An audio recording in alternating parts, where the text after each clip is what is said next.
Hi everyone. I need advice about my marriage situation that's been tearing me apart. My name is Becca and I've been married to my husband Ronald for 5 years. We have a beautiful daughter Emma, 3F, together. When we first met, it was like a fairy tale. Ronald was the most attentive boyfriend I'd ever had. He would surprise me with little gifts, remember all our important dates, and always made time for me no matter how busy work got. Our wedding was perfect. He cried when I walked down the aisle, and his speech made everyone tear up. The first 3 years of our marriage were amazing. Ronald was the kind of husband who would cook dinner when I was tired, give me foot rubs after long days at work, and always made sure to plan special date nights. When I got pregnant with Emma, he went to every single doctor's appointment and even learned how to braid hair because he said he wanted to be ready when our daughter grew up. Everything changed when Ronald's brother Eric died in a car accident 2 years ago. Eric was driving home from work when a drunk driver hit him. Ronald was devastated. They were only 2 years apart and had always been extremely close. They talked every day and had weekly brother nights where they would watch sports or play video games. Eric was also the best uncle to Emma, always bringing her little presents and making her laugh. Eric's wife Lisa was completely broken after his death. She'd moved to our city for Eric and had no family here. She was living in their rented apartment and couldn't afford it on her own. Ronald suggested she move in with us temporarily until she got back on her feet. I agreed because I genuinely felt bad for her. She'd lost her husband, her home, and was alone in a city where her only connections were through Eric. My in-laws John, 65M, and Mary, 62F, praised Ronald for being such a caring brother-in-law and said this is exactly what Eric would have wanted. The first few months were fine. Lisa was quiet but helped around the house. She was good with Emma and would often watch her when I needed to run errands. She and Ronald would sometimes talk about Eric, sharing memories and grieving together. I thought this was healthy and never questioned it. Things started changing about 6 months ago. I began noticing small things at first. Ronald would rush through dinner with me and Emma to go sit with Lisa in the living room. They would talk for hours, long after I'd gone to bed. When I'd wake up around midnight to check on Emma, I'd still hear them laughing and talking downstairs. They started going running together every morning at 6 a.m. Ronald had always said he hated morning workouts when I asked him to join me at the gym before work. But suddenly he was eager to wake up early for runs with Lisa. When I asked to join them once, they both got weird about it, saying it was their time to talk about Eric. Ronald began coming home early from work to help Lisa with random things. She needed help organizing Eric's old things, she wanted advice on her resume, she needed someone to look at her car. But when I needed help with Emma or asked him to pick up groceries, he was always too tired or too busy with work. The changes in Ronald's behavior became more obvious. He started hiding his phone, which he'd never done before. He would turn it face down whenever I walked into the room or quickly close his messaging apps. Once, I saw Lisa's name flash on his screen with a heart emoji next to it, but when I asked about it, he said Emma must have been playing with his phone and added it. My in-law's behavior made everything worse. Mary started inviting Lisa to all family functions but would conveniently forget to tell me the details. I found out about a family birthday party through Facebook photos where Lisa was front and center with Ronald and Emma. When I asked Mary why I wasn't told, she said she thought Ronald would tell me. John started making comments about how nice it was to see Ronald happy again, always when Lisa was around. He would reminisce about how Ronald and Lisa had always gotten along so well, even before she started dating Eric.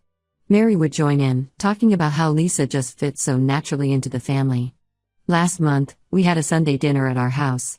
I was in the kitchen getting dessert ready when I overheard Mary talking to Lisa. She said Lisa was the daughter she never had and that she was so grateful Lisa had stayed close to the family after Eric's death. Then she said something that made my blood run cold. She told Lisa that sometimes things happen for a reason and that Eric would want both her and Ronald to be happy. The final straw came last week. Emma had a high fever of 103 degrees Fahrenheit and was crying inconsolably. I called Ronald at work, begging him to come home early to help me take her to the doctor. Our regular pediatrician was booked, and I needed him there to help me figure out which urgent care to take her to. He said he couldn't leave work because of an important client meeting. I managed to get Emma to urgent care on my own, struggling to carry her, her diaper bag, and find parking while she was burning up with fever. That evening, while scrolling through Instagram trying to distract myself after finally getting Emma to sleep, I saw that Lisa had posted stories from earlier that day. There was Ronald, sitting across from her at their favorite cafe during his supposed important meeting time. They were sharing a piece of cake, and in one clip, he was reaching across to wipe frosting off her cheek. When I confronted Ronald that night, he got defensive immediately. He said Lisa was having a really hard day because it was Eric's birthday, and she needed support. When I asked why he lied about the meeting, he turned it around on me. He said he lied because I'm too sensitive and jealous, and I never understand that Lisa needs him. He actually said I was being selfish for making him choose between helping his dead brother's wife and taking his daughter to the doctor. I called Mary crying, hoping my mother-in-law would finally see how much this situation was hurting me. Instead, she made everything worse. She said I needed to be more understanding because Lisa lost her soulmate. She suggested that maybe if I was more supportive of Ronald and Lisa's special bond, Ronald wouldn't need to lie to me. Then she had the nerve to say that Lisa has been an amazing addition to our family and that Emma clearly adores her. I found out yesterday that Ronald has been helping Lisa look for permanent jobs here. She had originally said she would move back to her hometown after getting back on her feet, but now they're looking at houses in our neighborhood. When I reminded Ronald about Lisa's plans to move back home, he said plans change and that Lisa is family now, she belongs here with us. I feel like I'm trapped in some twisted situation where my husband is having an emotional affair with his dead brother's wife, and his family is encouraging it. Every time I try to talk to Ronald about how their relationship makes me uncomfortable, he says I'm disrespecting Eric's memory by trying to push Lisa away. Am I crazy for feeling this way? Should I be more understanding about their relationship? How do I compete with my husband's dead brother's wife whom my in-laws treat like a saint? Please help me figure out what to do. Update 1 first, I want to thank everyone for their supportive comments and messages. Many of you suggested I dig deeper into Ronald and Lisa's relationship, and you were right, there was so much more going on than I knew. I've spent the last 2 weeks uncovering the truth, and honestly, I wish I could go back to being naive about it all. After reading your comments about checking the phone records, I logged into our mobile carrier account. Ronald had always handled the phone bills, but I knew the login information because I'd needed it once to upgrade my phone. What I found made me physically sick. For the past 6 months, Ronald and Lisa have been texting each other hundreds of times every day. I'm not exaggerating, there were days with over 500 messages between them. The timing of these messages was even more disturbing. There were long text conversations happening between 11 p.m. and 2 a.m. almost every night, exactly when Ronald would tell me he was staying up late to catch up on work emails. There were also clusters of messages during times when Ronald told me he was in meetings or too busy to talk. One particularly painful discovery was seeing dozens of messages exchanged during Emma's dance recital last month, a recital Ronald said he couldn't attend because of an important work presentation. But the phone records were just the beginning. I also discovered they'd been meeting for lunch almost every single day. Remember how Ronald always said he was too busy for lunch dates with me because he was trying to save his lunch break for catching up on work? Well, I found months of credit card statements showing he's been spending $40 to $50 at cafes and restaurants every day, always for 2 people, always at places near Lisa's new job. The worst discovery came from Ronald's laptop. He had left it open one morning while taking a shower. I've never been the type to snoop, but something in me just snapped. His email was logged in, and right there in his inbox was an email from Lisa with the subject line "Missing You." I opened it and found dozens of email threads between them going back months. They weren't explicitly saying "I love you" or planning to run away together, but the emotional intimacy in these emails was devastating. Ronald would write things like, "Today was so hard. Sitting in meetings, all I could think about was our conversation from last night. You're the only one who really gets me. I keep thinking about what you said about fate and second chances. Sometimes I wonder if everything happens for a reason. Being with you makes me feel alive again. I haven't felt this way in so long." Lisa's responses were just as inappropriate. "I feel so guilty sometimes, but then I remember how Eric always said you were his best friend and the most caring person he knew. He would want us to support each other. I wish we could spend more time together without having to worry about what others think. You make everything better. Sometimes I look at you with Emma and my heart just melts. You're such an amazing father. I love watching you with her." But the most shocking discovery was hidden in Ronald's archived emails. He and Lisa have been planning weekend trips together, disguising them as visits to Eric's grave in another city. I found hotel reservations at romantic bed and breakfasts, dinner reservations at intimate restaurants, and even spa day bookings for couples massages. All while I was at home with Emma, thinking Ronald was paying his respects to his brother. When I confronted Ronald with all this evidence, his reaction was almost worse than the betrayal itself. He broke down crying, not because he was sorry for hurting me, but because he said he was torn between his loyalty to Eric and his feelings for Lisa.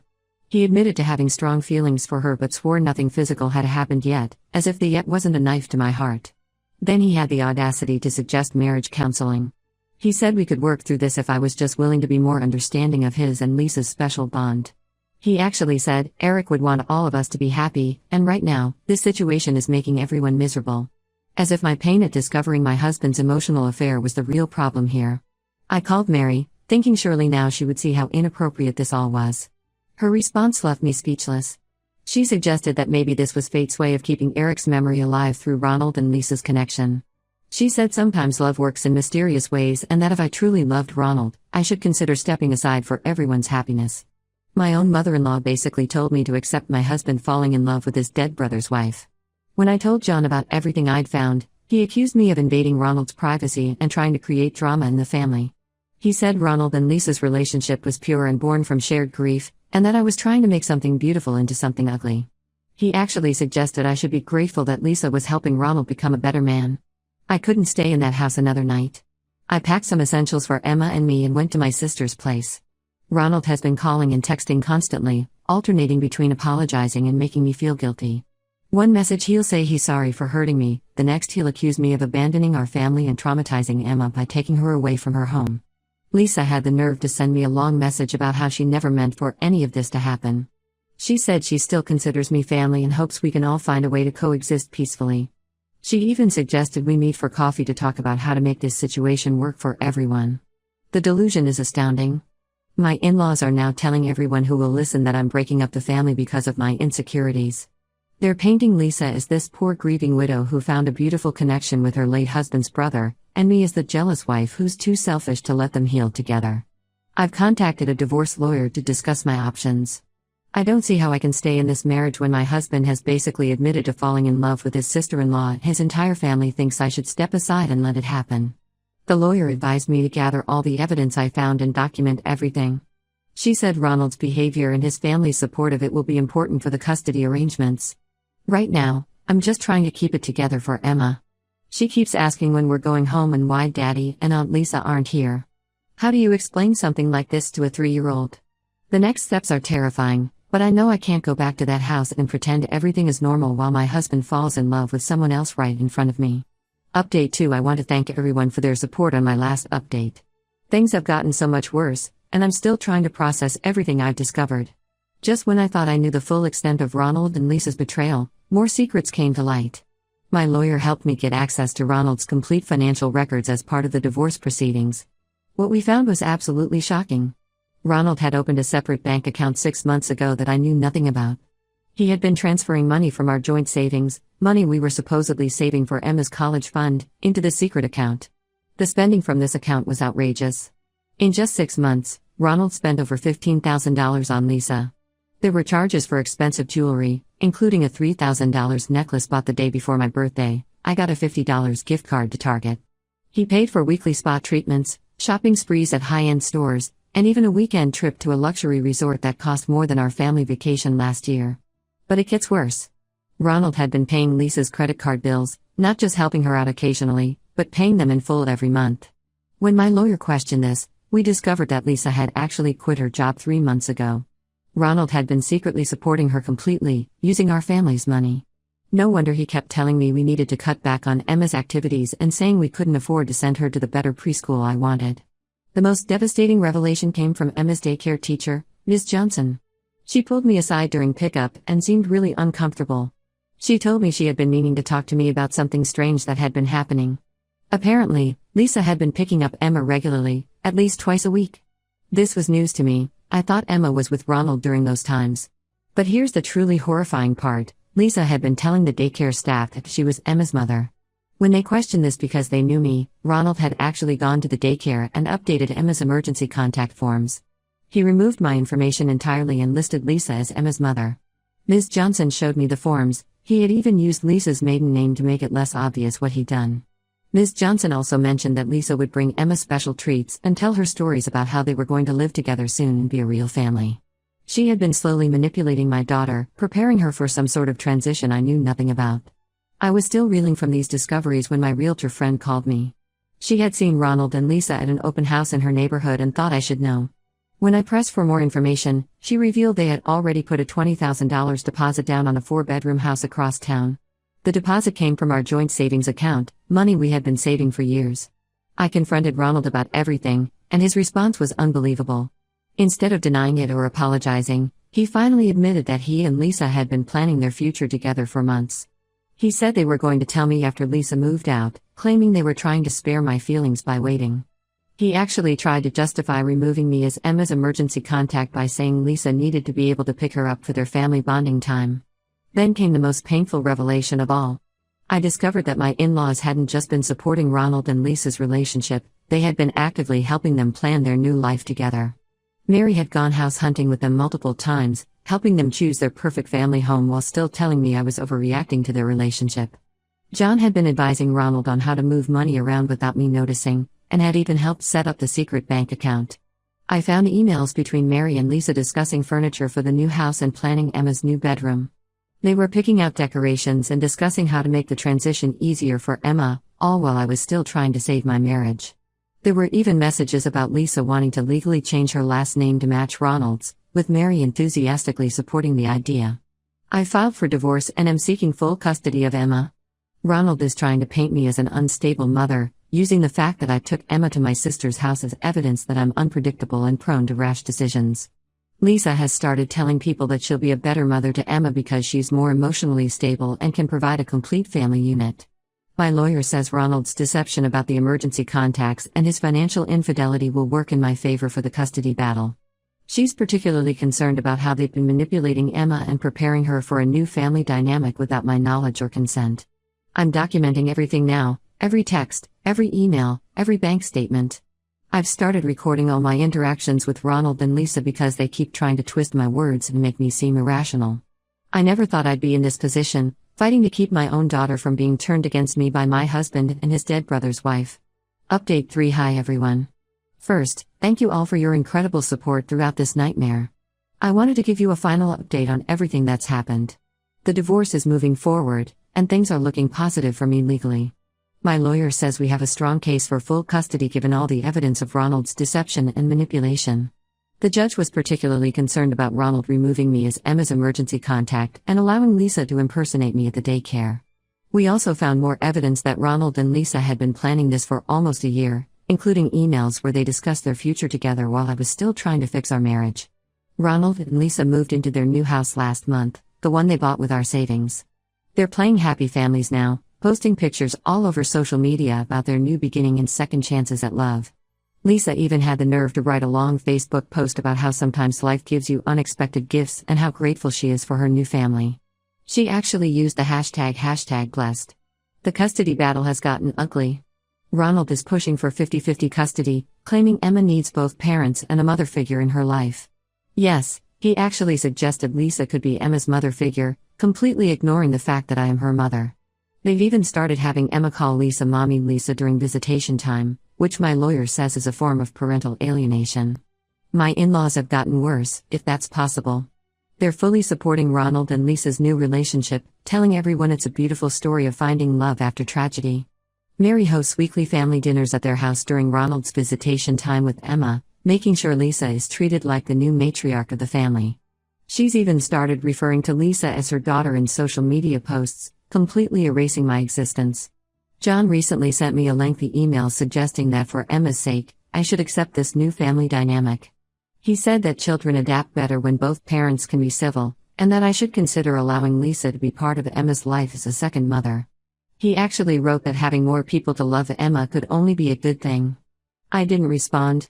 The most painful part has been watching how this affects Emma. She's confused and acting out. During her last visitation with Ronald, she came home calling me by my first name because that's what Lisa does. When I asked her about it, she said, "Mommy Lisa says that's what I should call you now." I broke down crying after putting her to bed that night. I've been documenting everything, every inappropriate comment, every attempt to alienate Emma from me, every boundary they cross. My lawyer says this will all help our case. We've also filed for a modification to the temporary custody agreement requiring them to stop having Emma call Lisa any variation of mom and to stop speaking negatively about me during visitation time. I've gone completely no contact with my in-laws except through my lawyer. They still try to reach out, usually to criticize my decisions or pressure me to accept the situation. Last week, Mary sent me a Christmas card with a family photo of Ronald, Lisa, and Emma, with a note saying it's time to let go of your bitterness and accept that this is Emma's family too. The card went straight into my evidence file. Ronald and Lisa are now talking about getting married as soon as my divorce is final. They've already started planning their wedding, and Mary is helping them. They want Emma to be their flower girl. My lawyer says I can refuse to allow Emma to participate since the wedding would take place during my custody time, and I plan to do exactly that. I've started seeing a family therapist with Emma to help her process everything. She's struggling with all the changes and confusion, but the therapist says she's resilient and will get through this with proper support. Some days are harder than others, like when she comes home from Ronald's house talking about all the fun things Mommy Lisa does with her. But I remain calm and consistent, always reminding her that I'm her mom and I love her. To everyone who asked if I regret my decision to leave, absolutely not. Yes, it's hard. Yes, it hurts watching my husband play happy families with his dead brother's wife. Yes, it's painful seeing my in-laws embrace the woman who helped destroy my marriage. But staying would have been worse. I refuse to teach my daughter that it's okay to accept betrayal and disrespect in the name of keeping the peace. For those in similar situations wondering what to do, trust your gut and keep all the evidence. Don't let anyone gaslight you into accepting the unacceptable, even if they're family. And remember that doing what's right for you and your children doesn't make you the bad guy, no matter how others try to paint you.